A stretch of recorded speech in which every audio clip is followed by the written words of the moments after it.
Jaya Rama Rava Kunda Bihari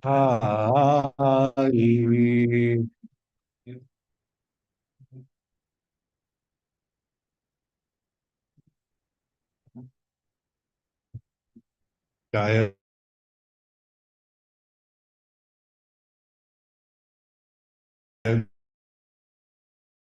Jopitana Balabha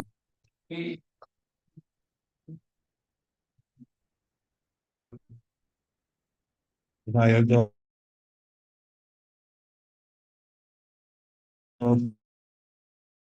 Jopitana Bharari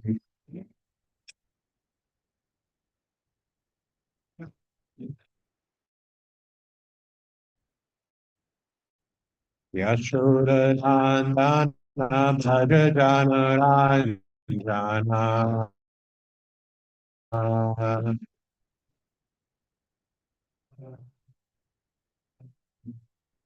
Yashodanandana Bhajajana Ranjana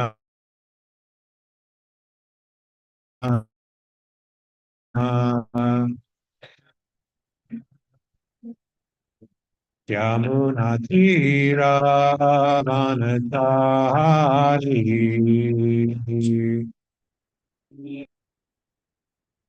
Yamunatira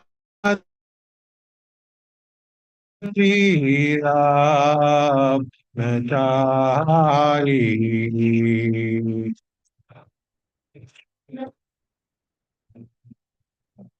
Vijaya Radha Madhava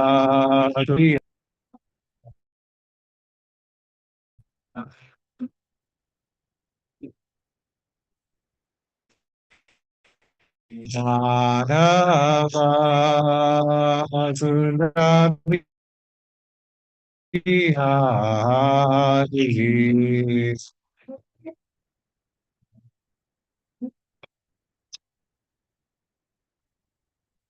Jaya Gopi Jana Vala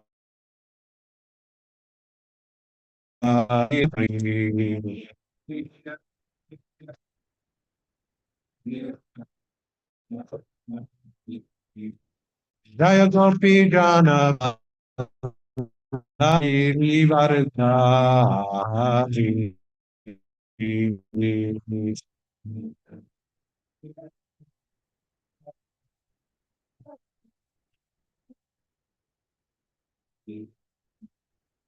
Yashoda Chandana Bhaja Jana Shandana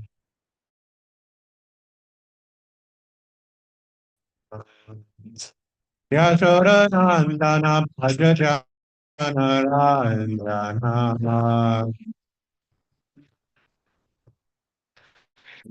Yamunatira Amanatari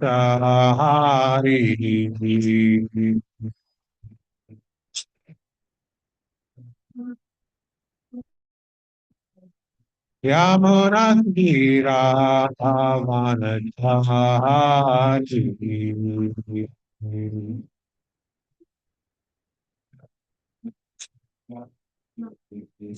Hare Krishna, Hare Krishna, Krishna Krishna, Hare Hare, Hare Rama.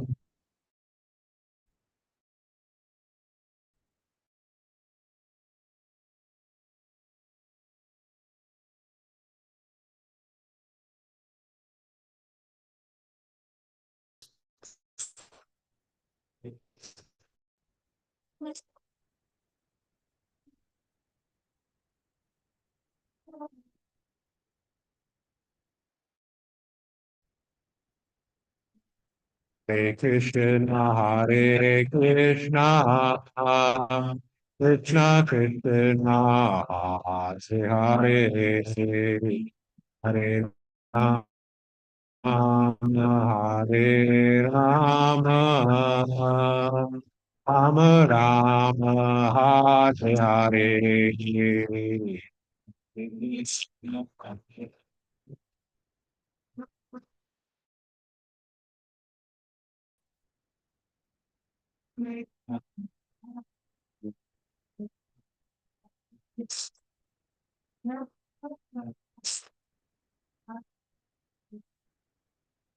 Hare Krishna, Hare Krishna, Hare Rama, Hare Rama, Rama Rama, Hare Hare.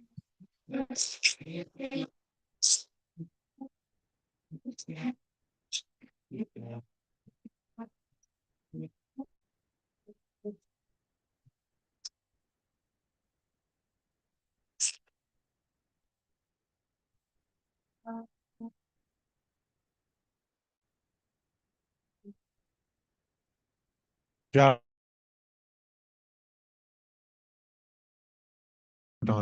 Srimad Prabhupada ki. ISKCON founder Jai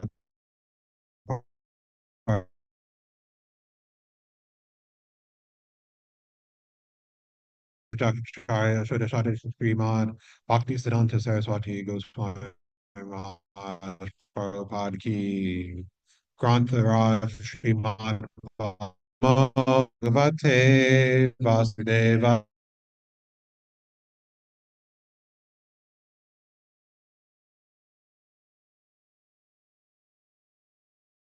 Vate Vasudevaya.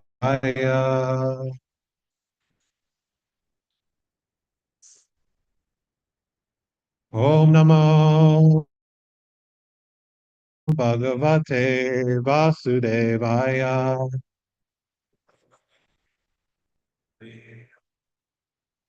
Reading from Srimad, Canto 7, Chapter 2, titled Hiranyakashipu, King of the Demons. Texts number 3 to 6. 6 is the only one that has a purport. So I'll just read the other ones and then do the word and word and such for text number 6. Karala Damstra Gradrishtya Dushprechya Brukuti Mukha Shulam Udyam Yasadasi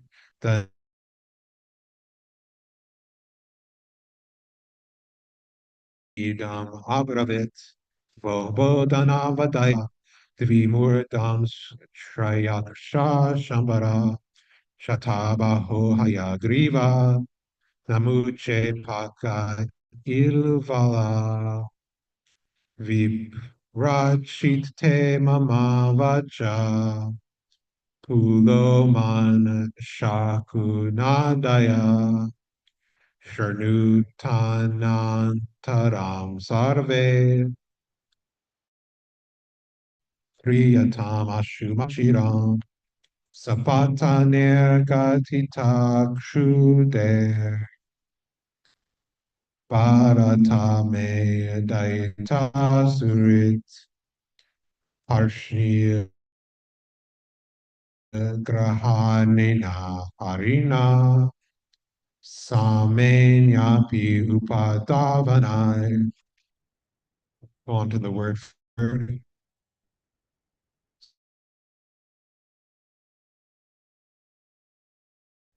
by the enemies. Gata, killed. Shodra, insignificant and Virata, brother. Me, my. Daita, very dear. Surit, well-wisher. Parshaniya Grahina, attacking from the rear. Sarina, by the Supreme Personality of Godhead. Samena, equal to everyone, both the demigods and demons. Api, although. The worshippers, the demigods. Translations and purport by Divine Grace A.C. Bhaktivedanta Swami Prabhupada, Srila Prabhupada Ki Jai. Exhibiting his terrible teeth, fierce glance, and frowning eyebrows, terrible to see. He took up his weapon, a trident, a demon. This is Hiranyakashipu that's speaking. O Danavas and Daityas, O Dvimurdas, Yakshas, Shambhara, and Shatabahu, O Hayagriva, Namuchi, Paka, Ilvala, O Viprachiti, Puloman, Shakuna, and other demons. All of you, kindly hear me attentively, and then act according to my words without delay. My insignificant enemy is gods, who combine my brother Hiranyaksha. Although the Supreme Lord Vishnu is all equal to both of us, namely the demigods and the demons, this time, being devoutly worshipped by the demigods, he has taken their side and helped them kill Hiranyaksha. Purport. As stated in Bhagavad Gita, Samoham Sarvabhuteshu, the Lord is equal to all living entities. Since the demigods and demons are both living entities, how is it possible that the Lord was partial to one class of living beings and opposed to another? It's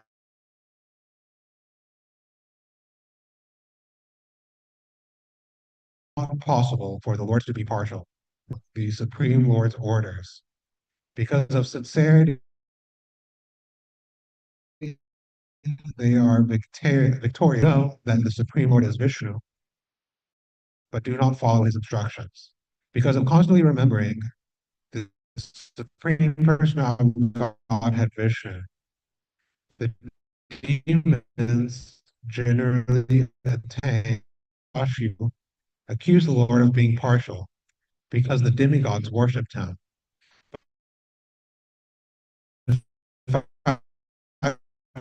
The Lord, like the government,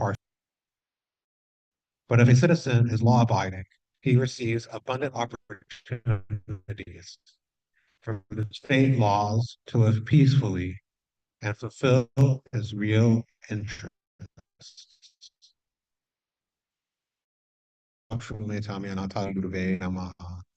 Jai Shri Krishna Chaitanya Prabhu Nityananda Shri Advait Gadadhara Srivasari Gaur Bhaktavrinda Hare Krishna Krishna Krishna Hare Hare Hare Rama Rama Rama Hare Hare. So we are getting into the times of Hiranyakashipu, Prahlad Maharaj, Lord Sringadev that will take up the next few chapters of the Srimad Bhagavatam. And here we have Hiru speaking to his associates, his family members, because the Supreme Lord, in the form of Varaha, had just killed his brother Hiranyaksha, uh, which was told in the third canto of the Srimad Bhagavatam. And Hiranyakashipu is accusing Vishnu, it's accusing the Supreme Lord of basically being bribed, that the he should be equal to everyone, both the demigods and the demons, that everybody uh, should have a equal access, or everybody should equally receive the favor of the Lord. And this kind of intuition, if God uh, arbitrarily likes certain people and dislikes other people, that isn't really like a good of God, right? We want a God that loves all creations equally. And it seems strange to believe anything else. Of course, there are many people in the world who they wouldn't think God likes some people more than others, but it implies that God likes people more than others. Actually, you have to believe something like that if you don't believe in reincarnation, right? Because then God is just arbitrarily putting people, he puts this person into an abusive family and that person into a good family, this person into a poor family, that person into a rich family, arbitrary if there is no background for that living entity to deserve whatever situation he got placed in. And it gets even more strange if you have if the people who are saying this follow exclusivist religions. So you have to belong to our religion for God to like you, and then dislike, and then if you aren't part of our religion, then you don't get into heaven, right? Because then why? So certain religions like Christianity and Islam say that, for example. But then why, if there's no background of activities, God arbitrarily put somebody into a Christian country who has a very good chance of being saved, and then another person into a Muslim country whose chances of being saved are almost nothing. Uh, so, um, yeah, if you don't accept reincarnation, which is the ABCs of spiritual life, and that's why, practically the first lesson in Bhagavad Gita is that the living entity passes from one body to another, just like a person, just like this body puts on and takes off clothes. Because it's really the ABC.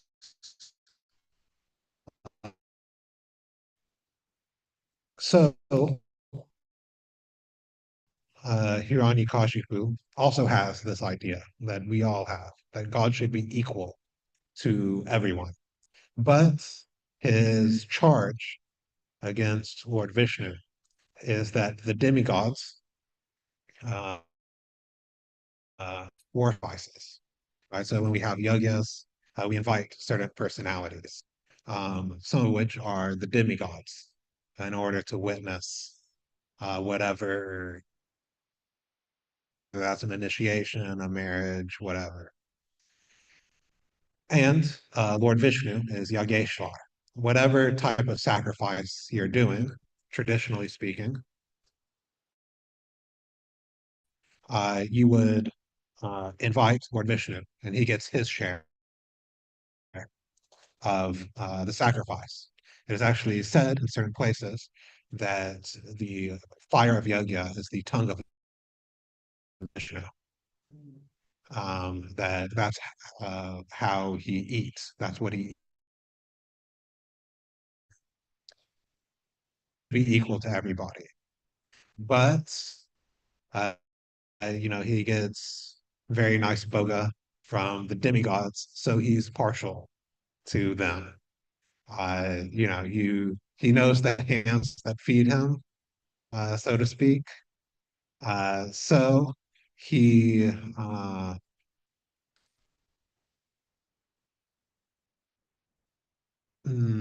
he does the bidding of the demigods, right?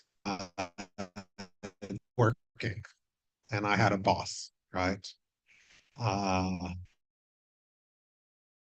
that I need the paycheck in order to, have enough to buy food, pay rent.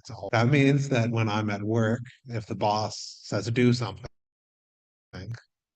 then I have to do it, right? Because otherwise I do not eat. Uh, so Hiranyakashipu is thinking Vishnu is the same way.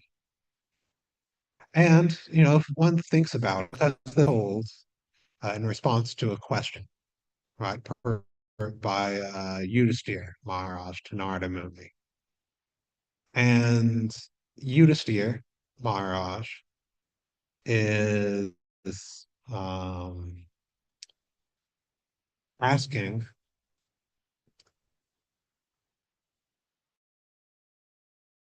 no, basically the same question. Is the Supreme Lord partial? Because we always see him helping out the demigods and killing the demons. And then the story Narada Muni chooses to tell is one in which Vishnu helps the demigods and kills the demons. Right? It would seem kind of like, if somebody asked me, uh, like, oh, tell a story, or like, is the Supreme Lord partial in this way? My first be to tell a story where Vishnu helps the demons and kills the demigods, right? Uh, it wouldn't be another story where Vishnu uh, is coming to help the demigods and kill the demons, because that just seems like, but that the uh, favor of Vishnu upon the Devatas and against the Daitas, against the Asuras, is not arbitrary. Uh, uh, this one family more than the other family, or this one species of people more than the other. Is that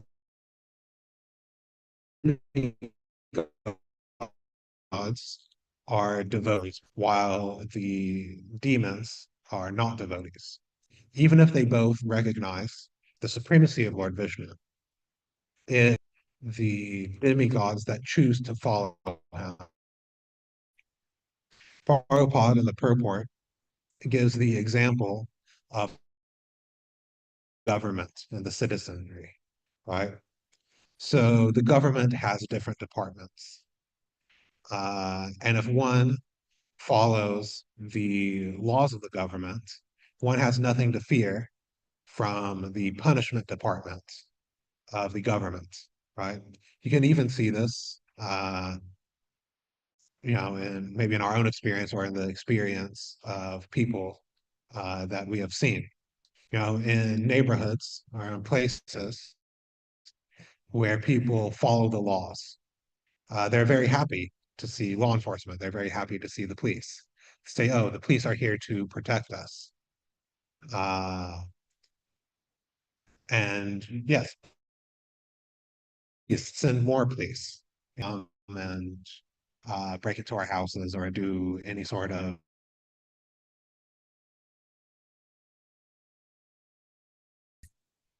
uh, nefarious activities. But where the law is regularly broken, they say, please do not send us the police. We don't want to see the police around here, because they know that the police are there to punish them. So it's officers. But because of the different activities of the citizenry, the response of the government to them, of the police to them, is different. So the different response that Vishnu has to the demigods and the demons is not actually partiality on the part of Lord Vishnu. And actually, we will see famously as we get more into the story that there actually are uh, personalities in the family of demons that are some of the greatest devotees, namely Prahlad Maharaj. And then, of course, his grandson, also Bali, uh, who both actually Mahajans. They're authorities in devotional service. Because even though they were born into the family of demons, because they interacted, because they approached Vishnu in the correct way, they actually got a position or recognition higher than the demigods. Because even though the demigods do follow the Supreme Personality of Godhead, they actually do not follow completely. Because, generally speaking, the demigods are mixed devotees. They have these feelings of devotion, but they also have material desires, which is why they ended up in the heavenly planets instead of in Vaikuntha. They want to enjoy the world, but in a religious way, right? So it's not like the demons who, we can see a very demoniac society in the current day and age of I'll just enjoy however I want with no thought of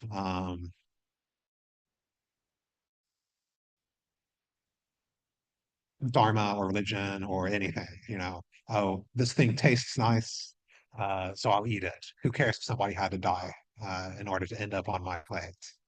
I'll just enjoy with uh, responsibility or anything like that. Um,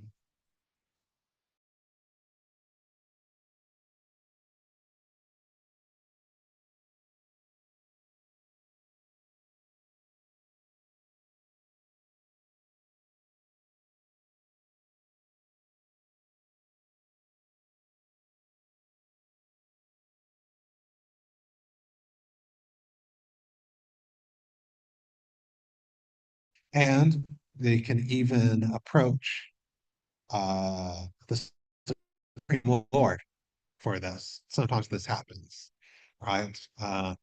I've heard, I know, kind of a rhyme, I guess you could say, that my Guru Maharaj has repeated before. I don't know where he got it from, uh,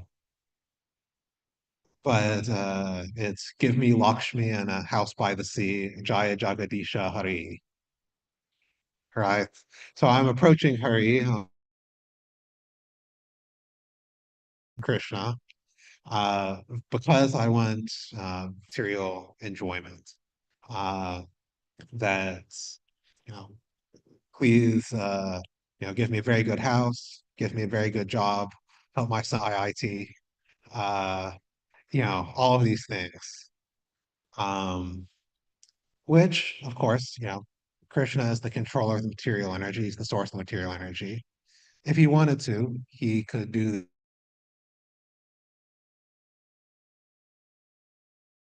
these things. Which the Supreme Personality of Godhead. The actual Sanatan Dharma, the actual occupation of the living entity is uninterrupted and unmotivated devotional service to the Supreme Personality of Godhead. So Prahlad and Bali and these other personalities, even though born in the family of demons, was able to actually achieve a position higher than the demigods, because the demigods will eventually fall back down from their position. They might end up as humans or even lower, where some sadhaka, somebody who is doing austerities, uh, got the darshan of Lord Shiva. And he said to the effect of wanting to see in, and then Shiva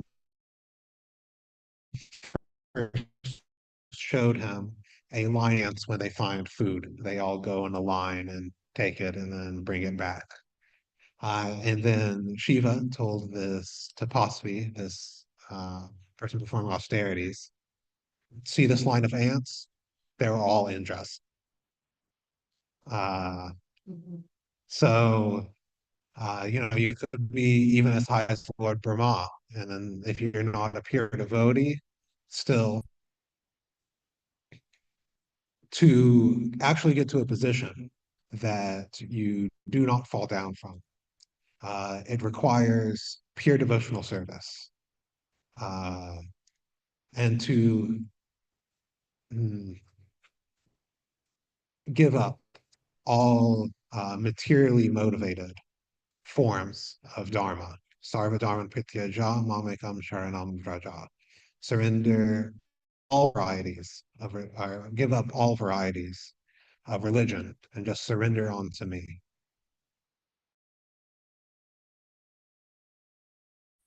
Mm. And this is actually it's the mm, Bhagavatam is trying to teach us verses. Uh, give, kicks out all forms of kaitava dharma, all forms of cheating or materialistic motivated religion, in order to only teach pure devotional service. So uh, we should try to come to this uh, stage of pure devotional service.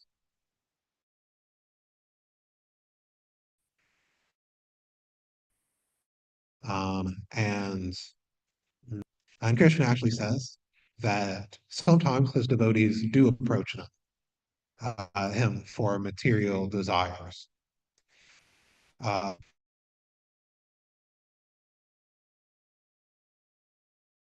but he and that he gives them the desires in a way that they will never want them again. Uh,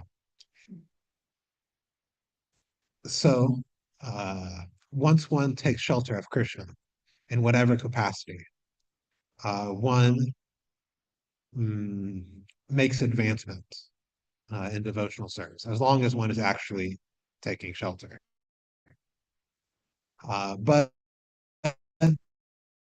it is always good to have the viewpoint or the goal of pure devotional service that is unmotivated by any material desire and uninterrupted. That to have the determination that no matter what happens in my life or to my family or in any situation, that I will always perform devotional service. I'll always get up in the morning and chant my rounds.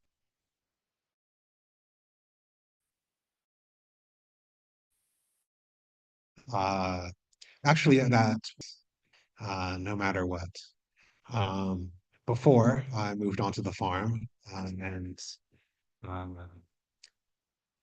intelligently decided to give everything else up, I was actually in a graduate school.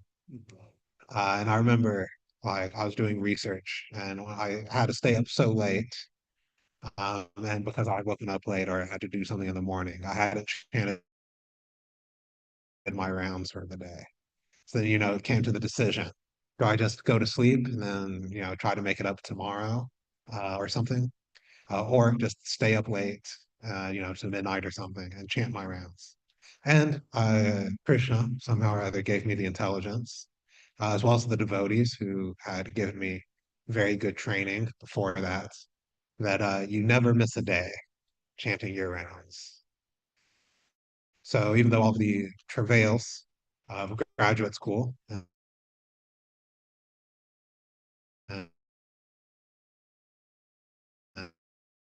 and associating with all of that sangha was there. Somehow or other, I was able to, uh, Krishna was able to give me a more favorable situation for devotional service than academia. Uh, so, yes, uh, yeah, if we take any one of the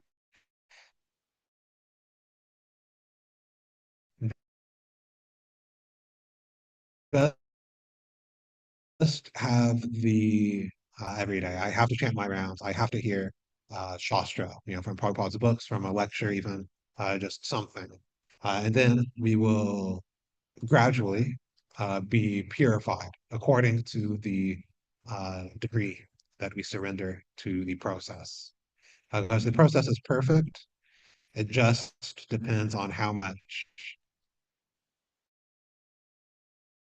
we decide we take shelter of it. So I'll stop here for any comments or questions that anybody might have. If there are any questions. Probably it's like to never give up chanting, like finish your rounds, like often like motivate ourselves to finish the chanting before early now. How to motivate ourselves to finish the rounds before early morning. So, I mean, a lot of it will uh, depend on your specific situation. Um, I mean, the best thing is just to get up early enough to do it, which means going to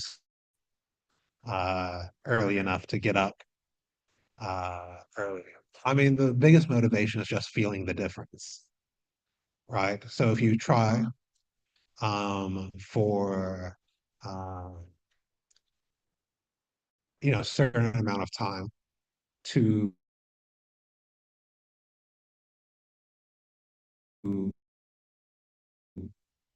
just get before your daily activities. And I'm guessing you're working. Yes. Yeah, so I'm guessing you're talking about chanting your rounds before going to work. Yeah, we have to finish before. Yeah, so if you just make the determination to do that for a little bit, you uh,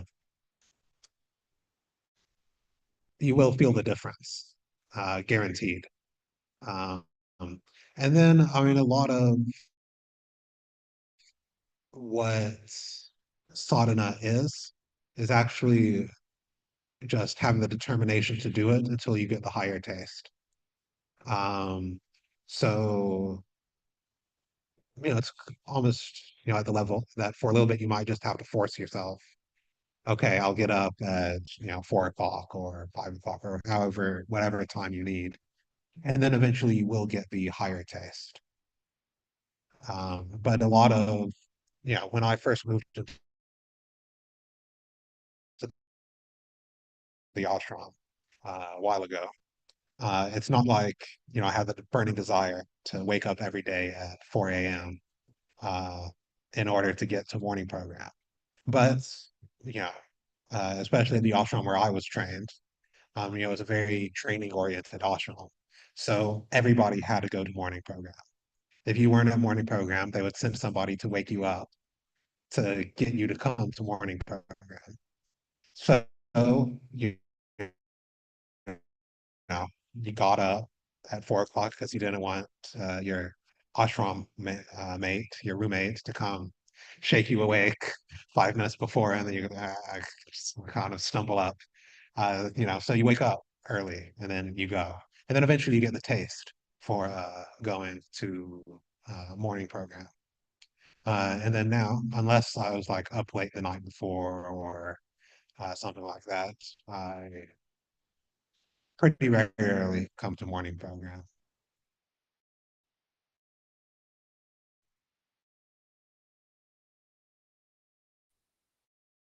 here because then it's a habit. So yeah, And yeah. For sure. Mhm. favorite class. I just want to know what motivated you to take pregnancy. Ah, well, so technically I'm not a sannyasi, still a brahmachari. Uh, uh,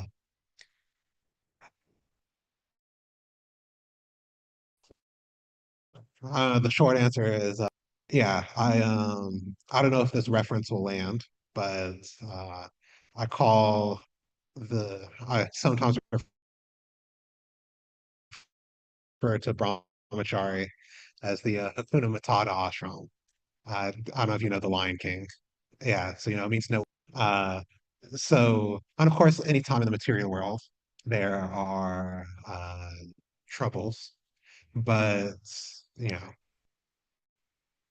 as far as the brahmachari life versus grihastha or even sannyas life, no comparison. Uh,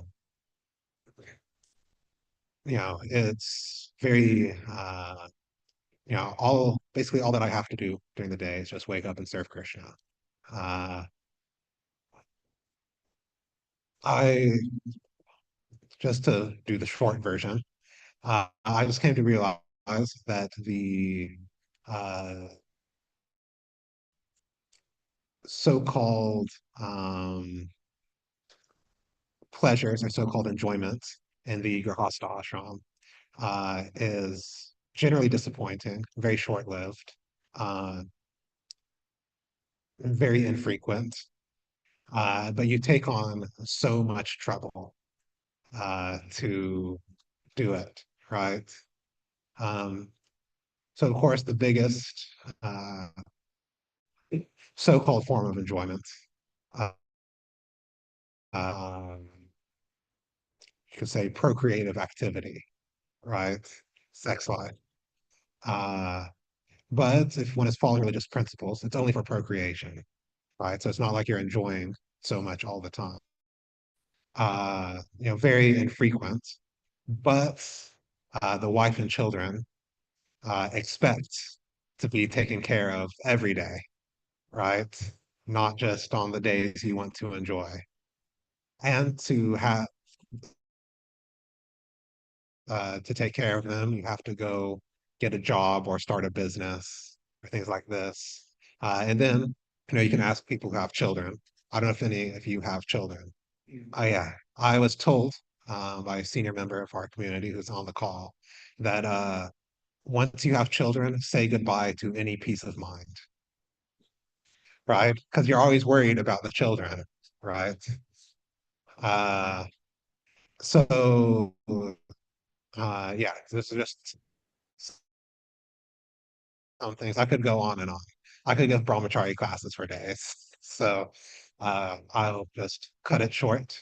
Um, do you have sons or daughters? Sons?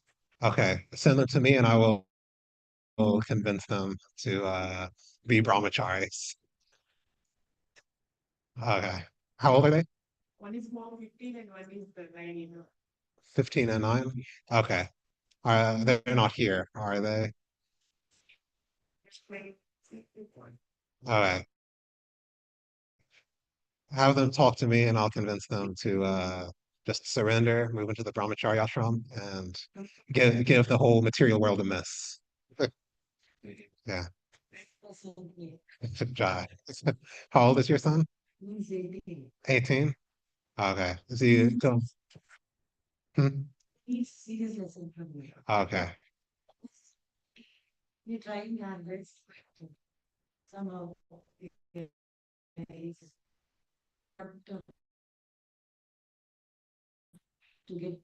Hmm.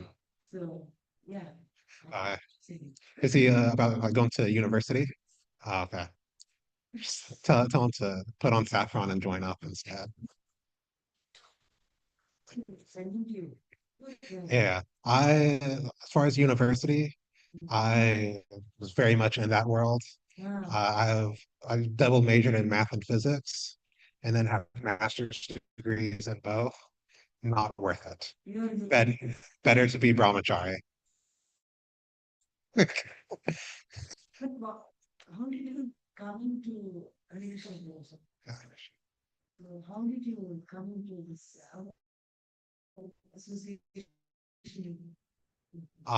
So when I was in grad school the first time, uh, so I guess kind of just to help make sense of the timeline. I was in grad school, and then after I met devotees, I got distributed a book, actually. I It was like a month or two into the graduate program, uh, and decided to quit and move into the ashram. And then after a few years in the ashram, I had the latent desire was still there, like, oh, academic success, things like that. So I went back and got my master's. Um, but instead of I had been burned out enough PhD and just, hey, I am done with this. But yeah, I originally met devotees by being distributed a book. And then there was a preaching center slash training ashram in Philadelphia. So yeah, after going to the preaching center for a little bit, I decided to give up, at least for that time, my academic pursuits. and then basically become a book distributor because that was the basically the only service uh, that was available at that offshore book distribution.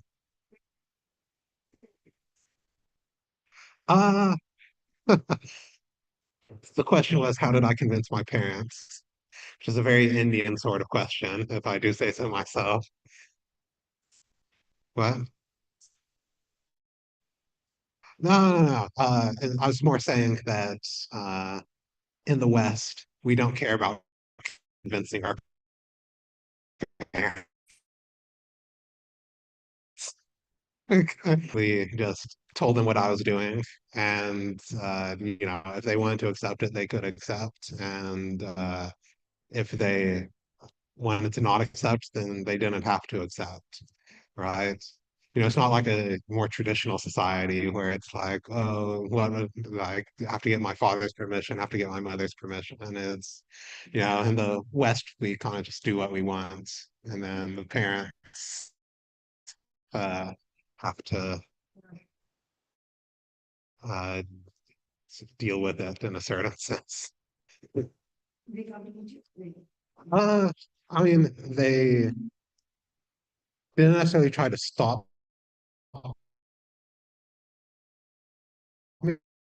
me, at least overtly, got around to accepting, because once again, probably the cultural background is different, and the sense that, especially at the time when they were growing up, the perception of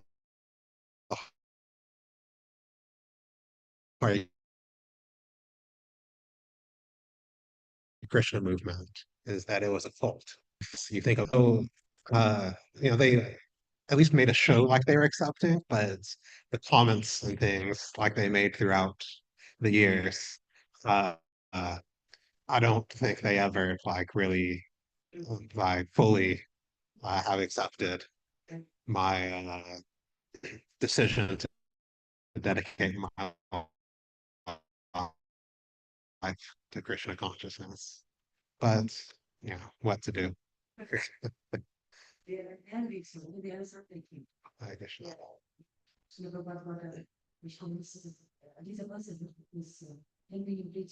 Hmm. Let's try to do what I can.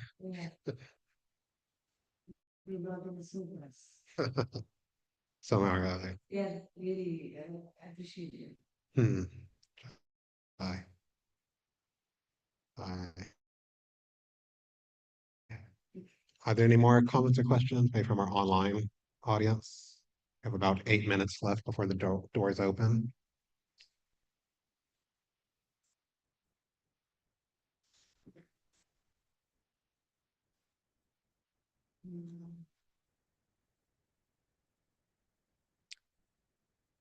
All right. I have one friend. Yes.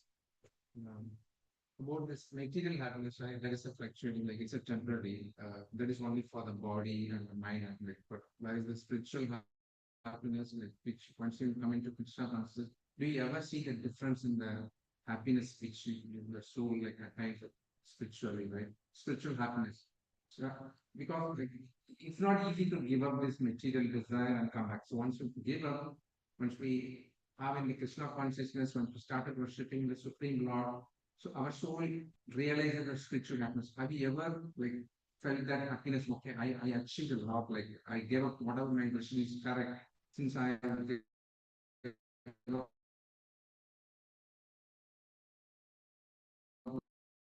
my material feel that spiritual happiness. That is the only should hold you for consistently and determination. Everything has to be because of that attachment. Like, attached to spiritual happiness. You know whether I put my question correctly, but I'm not entirely like is the question is like, does the spirit? have you ever felt because Yeah. And how do you think I could maintain uh, uh you know my whatever and at least at some level tasting, right? Yeah, the higher taste, right? One is actually uh tasting Krishna consciousness.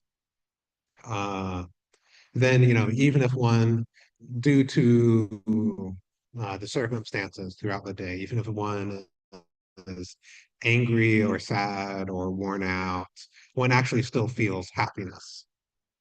Like one actually still feels the current of spiritual happiness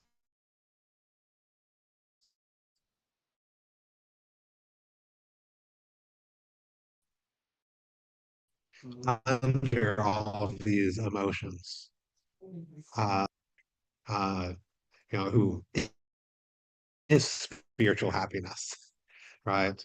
When there's some pastime, where he's fighting or angry or something, it's not like he is suffering by that, right? It's still, he's still enjoying.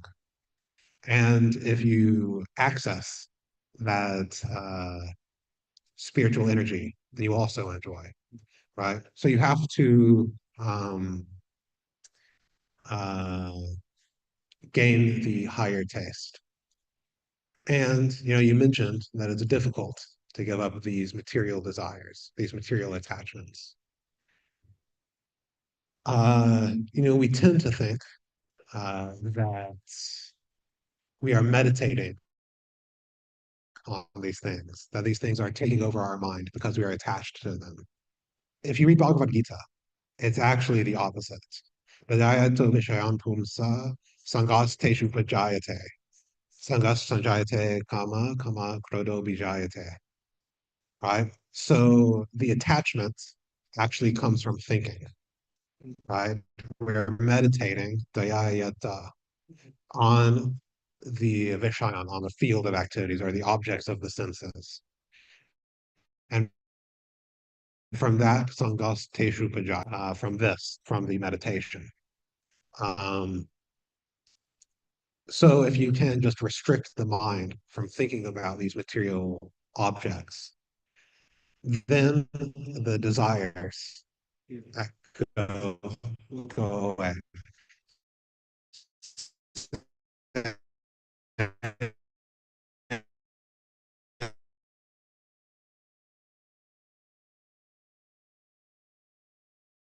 Dancing with Krishna all the time. That's, very, very high level. You could just be focusing on your service, right? So I regularly have cooking services for the deities, just meditating on what am I going to cook for the deities? What recipe am I going to make? How am I going to spice it? What sort of bread or sweet? Um, you know, how am I going to address the deities? What am I going to say during class? All these things is also a meditation on Krishna because it's on Krishna's service. In the spiritual world, everything is absolute. So the name, qualities, form, paths of Krishna, meditate on one is the same as meditating on all of them. And we also are told that any of the nine processes of devotional service, Shravanam, Kirtanam, Vishnu, Smarnam, Padasevanam, Archanavanam, Dasyan, Sakyam, Atmani Vedanam. You can do any one. You only need to do one. And then you can get the right. So even if you just remember the name Krishna, then you get inconceivable spiritual benefits.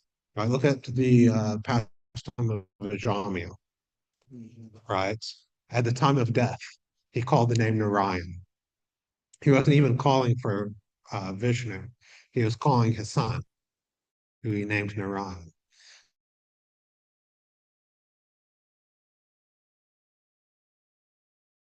Calling for him invoked smarana, invoked remembrance.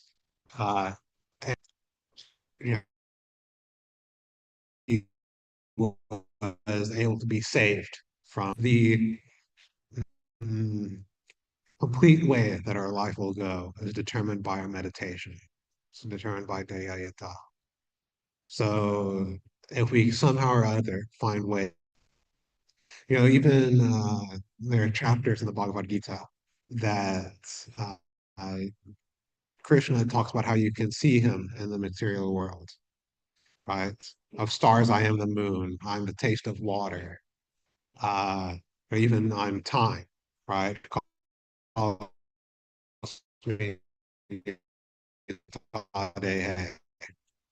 uh,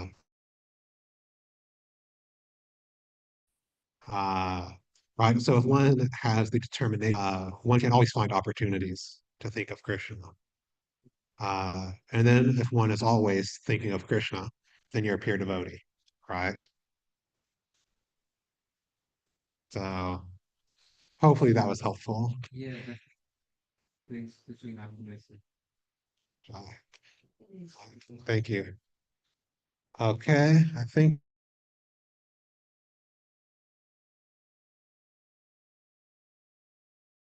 the doors, assuming they're on time, should be open.